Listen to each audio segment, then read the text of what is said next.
Assalamualaikum warahmatullahi wabarakatuh. Perkenalkan, nama saya Syahma Azahra dari Prodi Pendidikan Bahasa Arab. Pada hari ini, saya telah menyelesaikan tugas ujian semester untuk mata kuliah Psikologi Umum dalam bentuk video presentasi yang telah saya buat dengan tema Gejala Kognisi, Intelijensi, atau Kecerdasan Jamak.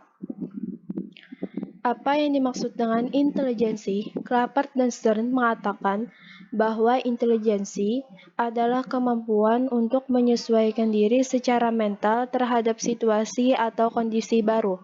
K. Buhler mengatakan bahwa intelijensi adalah perbuatan yang disertai dengan pemahaman atau pengertian.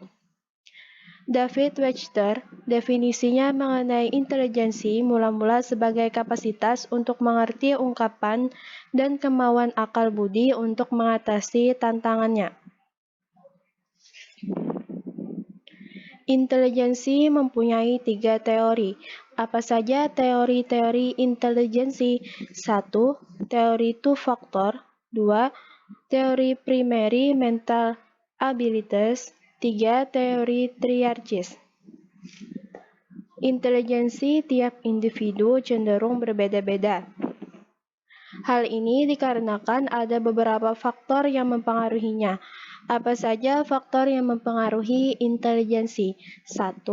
Faktor kematangan. 2. Faktor minat dan pembawaan yang khas. 3. Faktor pembentukan atau lingkungan. 4. Faktor bawaan atau keturunan. 5. Faktor kebebasan. Kenyataan menunjukkan bahwa setiap peserta didik memiliki tingkat intelijensi yang berbeda-beda yang berpengaruh pada keberhasilan belajar. Apa pengaruh intelijensi terhadap peserta didik? Intelijensi seseorang diyakini sangat berpengaruh pada keberhasilan belajar yang dicapainya. Berdasarkan hasil penelitian, prestasi belajar biasanya berkolerasi searah dengan tingkat intelijensi.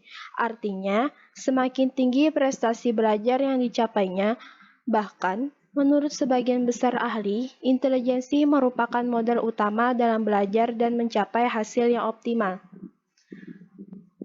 Ada berbagai prinsip yang perlu diperhatikan para guru dalam mengembangkan kecerdasan jamak. Apa saja prinsip yang perlu diperhatikan para guru dalam mengembangkan kecerdasan jamak? 1. Setiap anak memiliki semua jenis kecerdasan. 2. Kebanyakan anak berkemampuan mengembangkan berbagai jenis kecerdasan pada tingkat kemampuan yang memadai. 3. Setiap kecerdasan biasanya bekerja bersama secara kompleks. 4. Ada berbagai cara untuk menjadi cerdas dalam setiap kategori kecerdasan.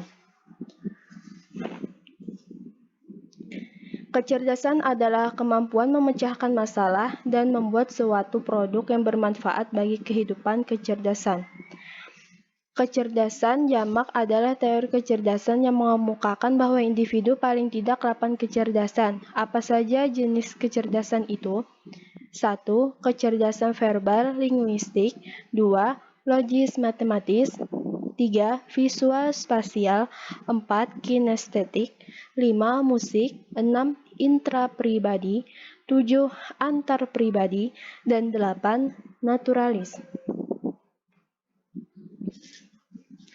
Teori kecerdasan jamak memberikan kesempatan berbagai strategi pembelajaran yang dapat mudah diimplementasikan dalam kegiatan pembelajaran. Kecerdasan jamak adalah teori kecerdasan yang mengemukakan bahwa individu paling tidak mempunyai kecerdasan. Sebutkan 3 dari 8 strategi kecerdasan jamak tersebut. 1. Strategi kecerdasan jamak verbal linguistik adalah bercerita, curah pendapat, perekaman, penulisan jurnal, dan penerbitan. 2. Strategi pembelajaran kecerdasan logis matematis adalah kuantifikasi dan kalkulasi pertanyaan, Socrates heuritis, dan berpikir ilmiah. 3. Strategi pembelajaran kecerdasan visual spasial adalah visualisasi, isyarat, warna, metafora, sketsa ide, dan desain grafis.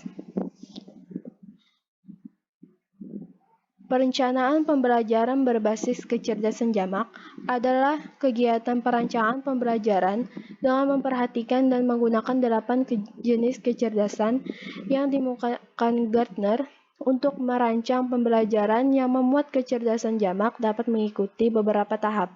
Apa saja tahap-tahap itu? 1. Penetapan suatu sasaran belajar. 2. Pengajuan pertanyaan-pertanyaan pokok berkaitan dengan kecerdasan jamak. 3. Pembuatan pertimbangan berbagai kemungkinan. 4. Curah pendapat. 5. Pemilihan aktivitas yang layak. 6. Penetapan rencana pembelajaran melalui bermain. Dan 7. Implementasi rencana pembelajaran melalui bermain. Teori kecerdasan jamak memiliki implikasi bagi guru dalam pembelajaran. Bagaimana cara mengaplikasikan kecerdasan jamak? Kecerdasan jamak dapat diaplikasikan dengan berbagai cara dan berbagai aspek dalam kegiatan pembelajaran.